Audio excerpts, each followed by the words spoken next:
의심을 뚫고 자라가는 믿음. 창세기 17장.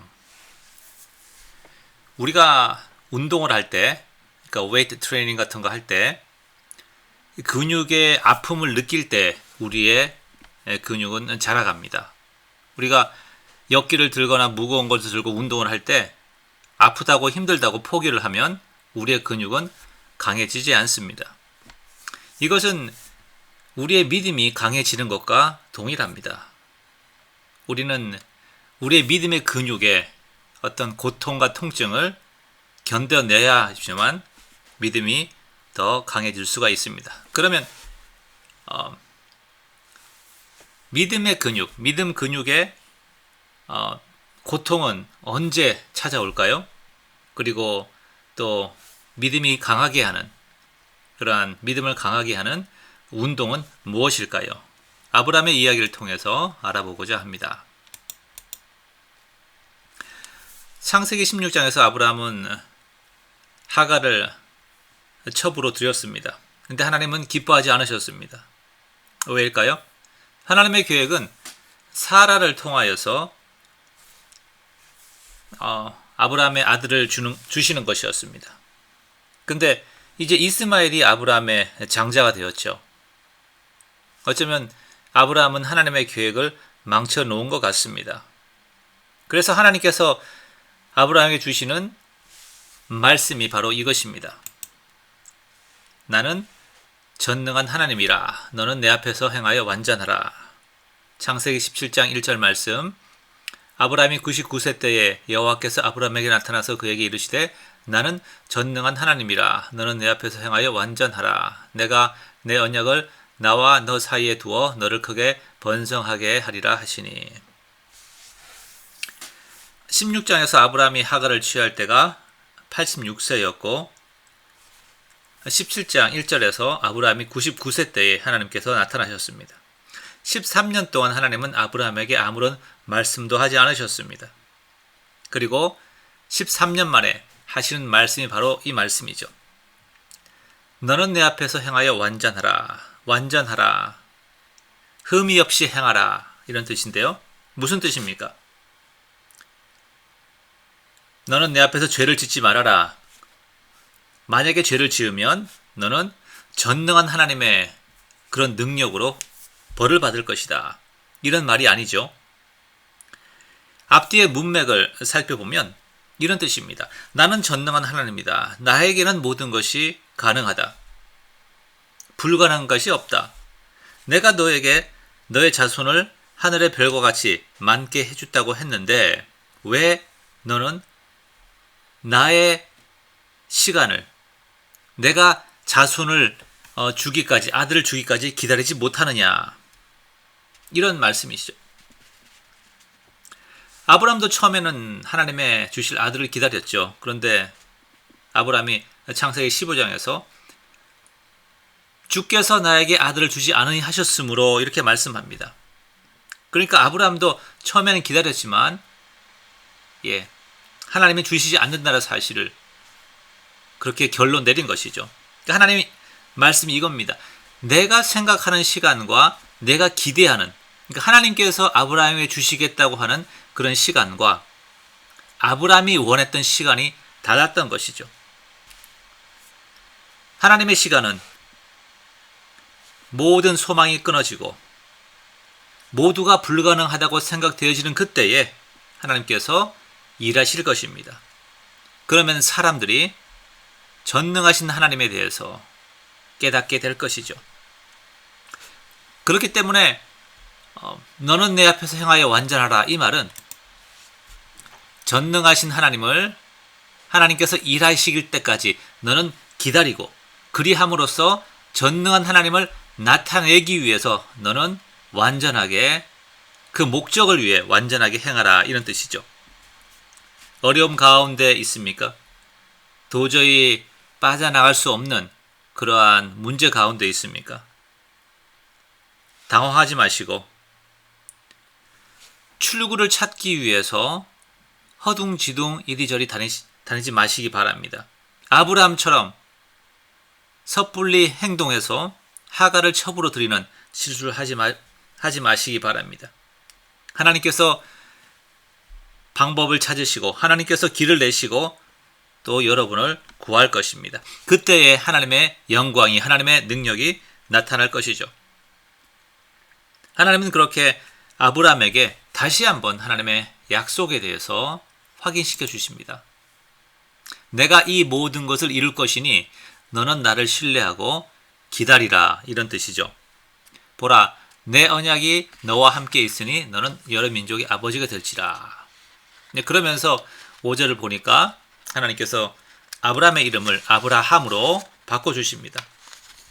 그래서 아브라함은 이제 자기의 이름, 바뀐 이름을 생각할 때마다 그렇지, 하나님께서 나를 열국의 아버지, 여러 민족의 아버지가 되게 하실 것이구나. 지금은 나에게 아들이 하나밖에 없지만, 이렇게 해서 하나님은 아브라함이 그 믿음이 강해지기 원하셨던 것이죠.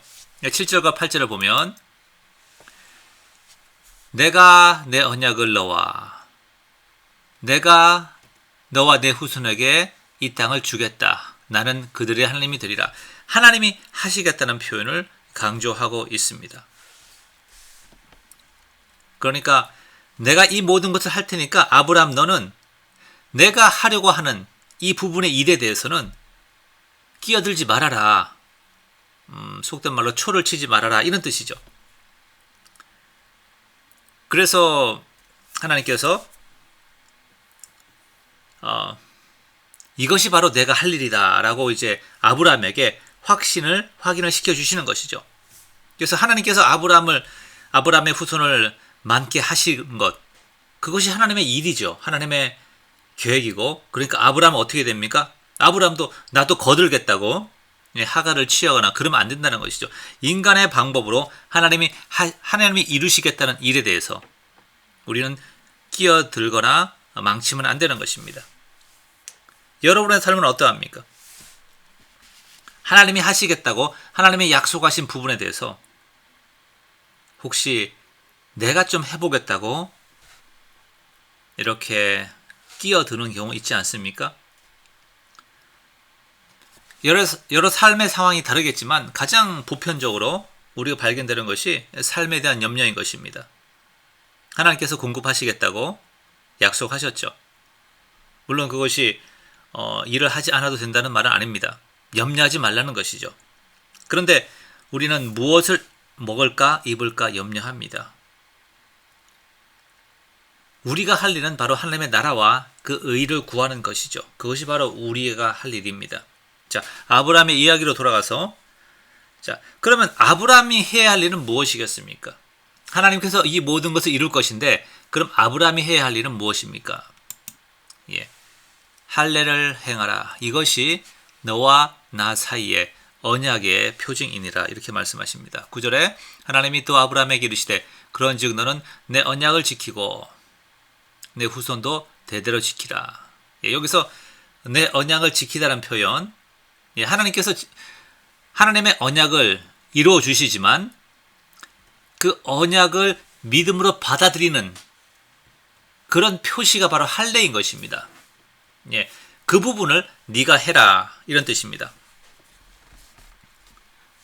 11절 12절에 보면 대대로, 자손 대대로, 그리고 모든 남자, 아브라함의 아들이든 아니면 아니든 간에 아브라함의 집안에 있는 노예들, 종들, 또 이스마엘도 아브라함의 아들이긴 하지만 하나님의 약속된 아들은 아니잖아요. 그럼에도 불구하고 이스마엘도 할례를 받게 되죠.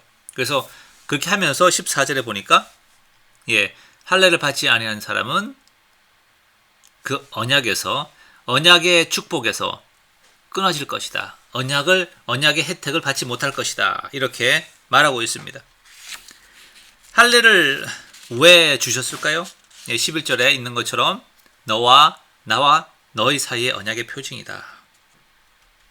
그래서 매일, 그리고 그 남자들이 화장실을 사용할 때마다 이들은 하나님의 약속에 대해서 다시 한번 기억하였을 것이고, 또 하나님의 그 축복의 시간표를 또 기다렸을 것입니다. 이것이 바로 할례가 바로 아브라함과 그의 자손들, 택한 백성들로 하여금 전능하신 하나님의 도구로서 믿음 가운데, 신뢰 가운데 서게 하였던 것입니다. 우리도 이와 같습니다. 문제 상황 가운데서 하나님의 구원하심을 기다려야 하는 것입니다. 모든 방법을 동원하여서 그 문제를 벗어나기 위해 우리가 애쓴다고 한다면 그것은 믿음의 행위가 아니죠. 그렇게 되면 하나님의 능력이 나타날 수가 없습니다. 예수님을 보십시오. 부활의 능력이 나타나기 위해서 예수님은 십자가에 못 박히도록 자신을 내어주신 것입니다. 자, 나와 너 사이의 표징이다. 이 말은 아브라함에게도 하나님의 언약을 기억하는 그러한 표시가 되었다고 한다면 하나님에게도 아브라함에게 하신 그 약속을 기억하는 표시가 된 것이죠. 물론 하나님이 그 약속 잊어버리실 리는 없죠.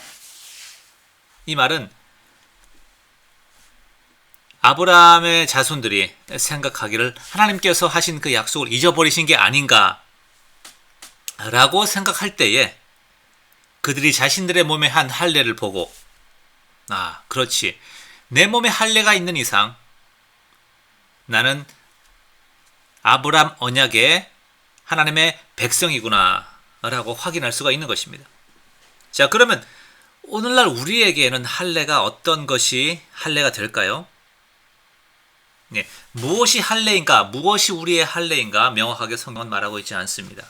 그러나 할례의 성격을, 하나님께서 할례를 주신 그러한 목적을 생각해 볼 때 하나님의 말씀을 기억나게 하고 또 십자가를 바라보게 하고 또 자기를 부인하게 하는 것. 할례라는 것이 보면 자기의 그 육체를 베어낸다는 표현을 반복해서 사용하고 있습니다. 그 얘기는 자기 부인의 어떠한 태도가 할례라는 의식에 들어가 있는 것이죠.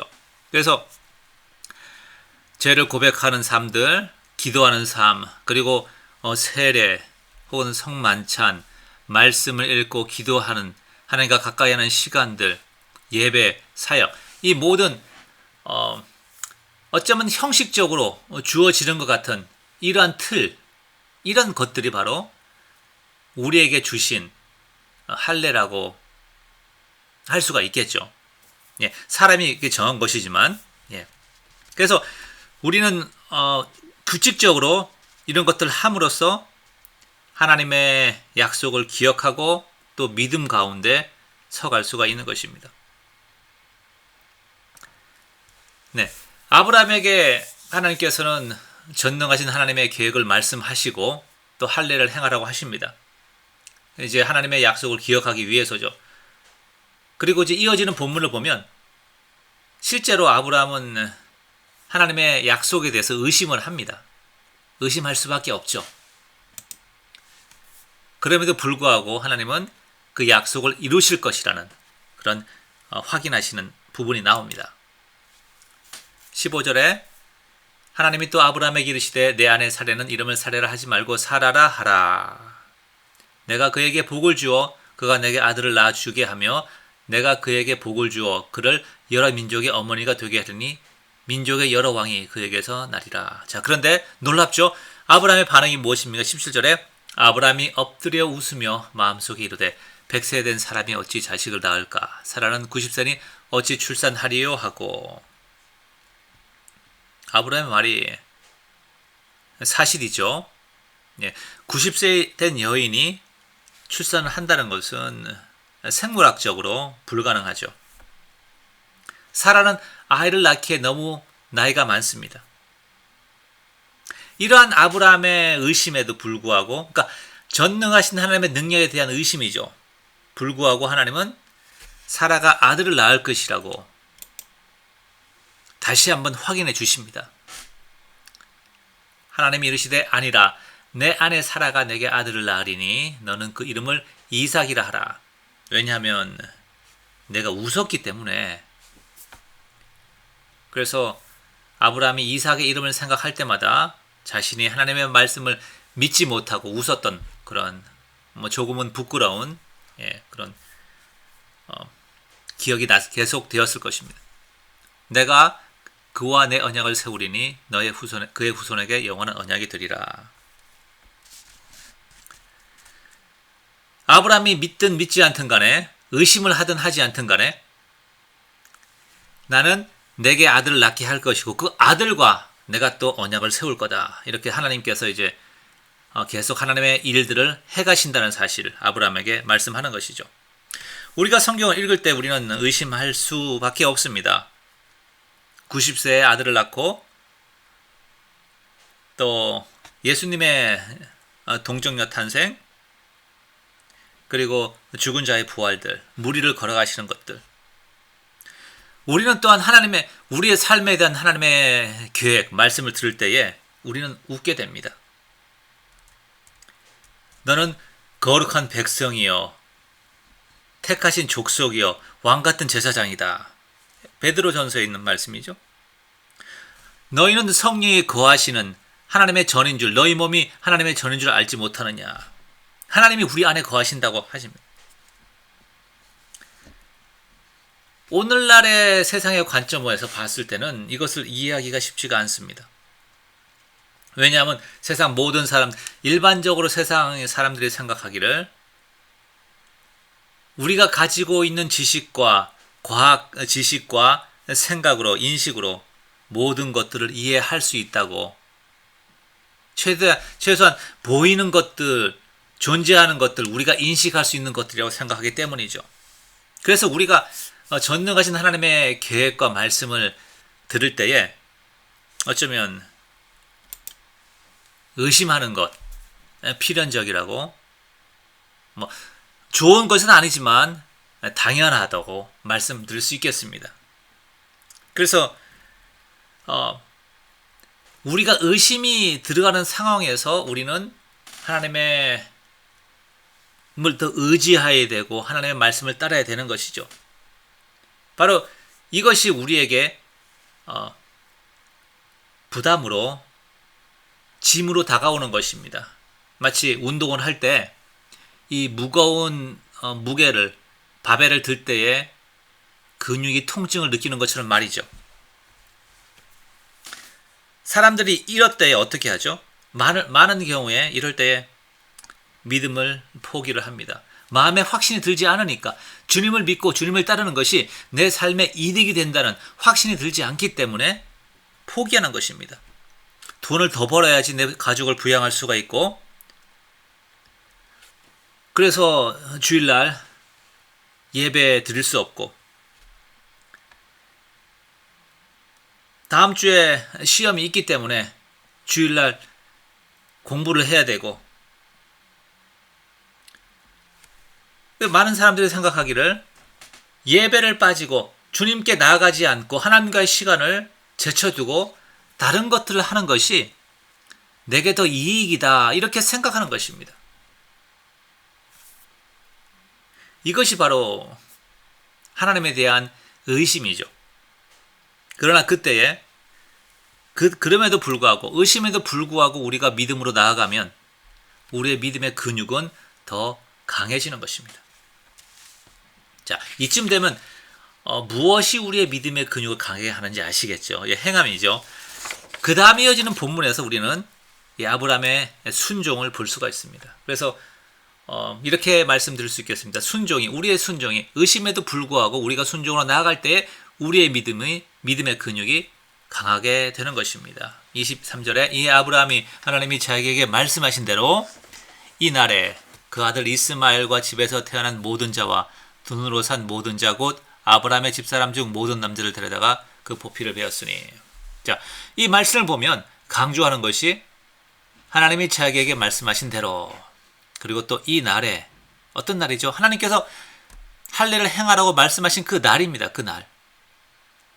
그리고 모든 남자라는 표현, 한꺼번에 다 할례를 받았다라고 하고 있습니다. 자, 여기서 우리가 한 가지 볼 것은 하나님께서 아브라함에게 할례를 행하라고 했을 때에 모든 남자가 한꺼번에 그리고 오늘 바로 할례를 받으라 라고 하지 않았습니다. 아브라함이 그렇게 한 것이죠.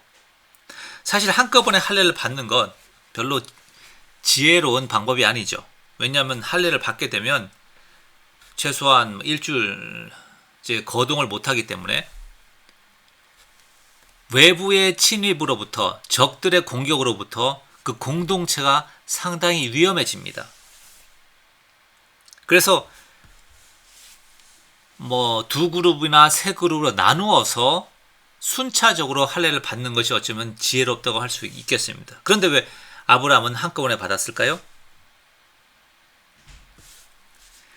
아마도 아브라함은 16장에서 하나님을 실망케 하였던 것에 대해서 하나님께 미안한 감정이 있었을 것입니다.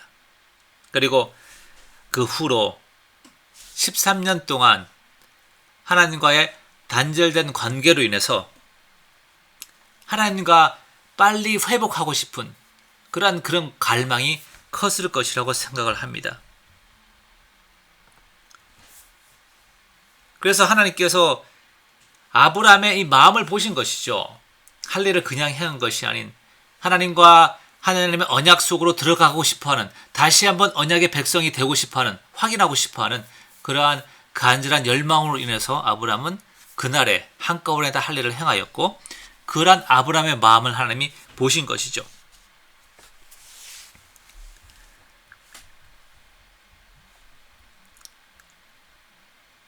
이것이 우리와도 같습니다. 우리의 머리로 이해되지 않을 때에 어떻게 해야 되죠? 우리 머리로, 마음으로 확신이 되지 않을 때에 어떻게 해야 됩니까? 그런데 우리의 가슴은 뜨거워요. 하나님을 더 알기를 원하고 하나님께 더 가까이 나가기를 원하고 있습니다. 그때에 우리는 우리의 몸을 움직이면 됩니다. 순종함으로 나아가시기 바랍니다. 이 교회를 빠지지 마시고 하나님과 시간들을 가지시고 나의 죄를 고백하고 그래야 함으로써 하나님의 죄 용서를 기억하고 또 이웃을 사랑함으로 나아가고, 그럴 때에 우리는 우리가 이해할 수 없는 그 무엇을 우리는 경험하게 되는 것이죠. 확신이 없습니까? 순종으로 나아가시기 바랍니다. 그것이 바로 믿음인 것입니다. 확신은 사실은 마음에 느끼는 것이죠. 확신이 있든 없든 우리가 순종으로 나아갈 때에 그것이 바로 우리가 믿음이 있다는, 우리가 믿는다는 표시인 것입니다. 말씀을 정리합니다. 아브라함이 창세기 16장에서 실패한 후에 하나님께서 이렇게 말씀하십니다. 나는 전능한 하나님이라. 너는 나를 온전히 신뢰하라. 딴짓하지 말아라. 이런 뜻이죠. 천지 만물을 창조하신 하나님께서 나를 부르시고 또 그러한 하나님의 일들을 나의 삶을 통해서 나타내신다고 한다는 그건 하나님의 계획. 우리가 사실 감당하기 쉽지가 않습니다. 하나님은 우리의 삶을 통하여서 부활의 하나님을, 부활의 능력을 나타내기를 원하시고 치유와 회개와 자기 부인의 삶, 십자가의 능력을 나타내길 원하시는 것입니다. 그러니까 우리가 신앙생활을 할 때 하나님을 온전히 신뢰하는 것 너무나도 중요하고 우리의 이성을 의지하지 않는 것 너무나 중요합니다. 이렇게 전능한 하나님을 믿고 따라가는 삶, 의심은 시도 때도 없이 우리에게 다가옵니다. 그래서 하나님께서 할례를 주셨죠. 그 할례라는 것은 우리의 영적인 신앙 수칙들 혹은 규칙적인 어떤 신앙 생활이라고 볼 수가 있습니다. 예배 참석하는 것, 말씀 읽고 그리고 교회를 섬기는 것, 그죠? 이런 것들 흔히 생각하기를 그것은 형식적인 것이 아니야 라고 말할 수가 있습니다. 그러나 이것이 우리의 흔들리는 믿음을 잡아주는 것이고 바로 이것이 우리의 믿음이 고백인 것이죠. 그렇게 의심이 올 때에 우리는 더욱더 순종으로 나아가시기 바랍니다. 그때에 우리의 믿음은 자라가게 되고 우리의 믿음의 근육은 더 굵어지고 튼튼해지게 되는 것입니다. 모쪼록 이러한 믿음의 성장이 모두에게 있기를 소망합니다. 감사합니다.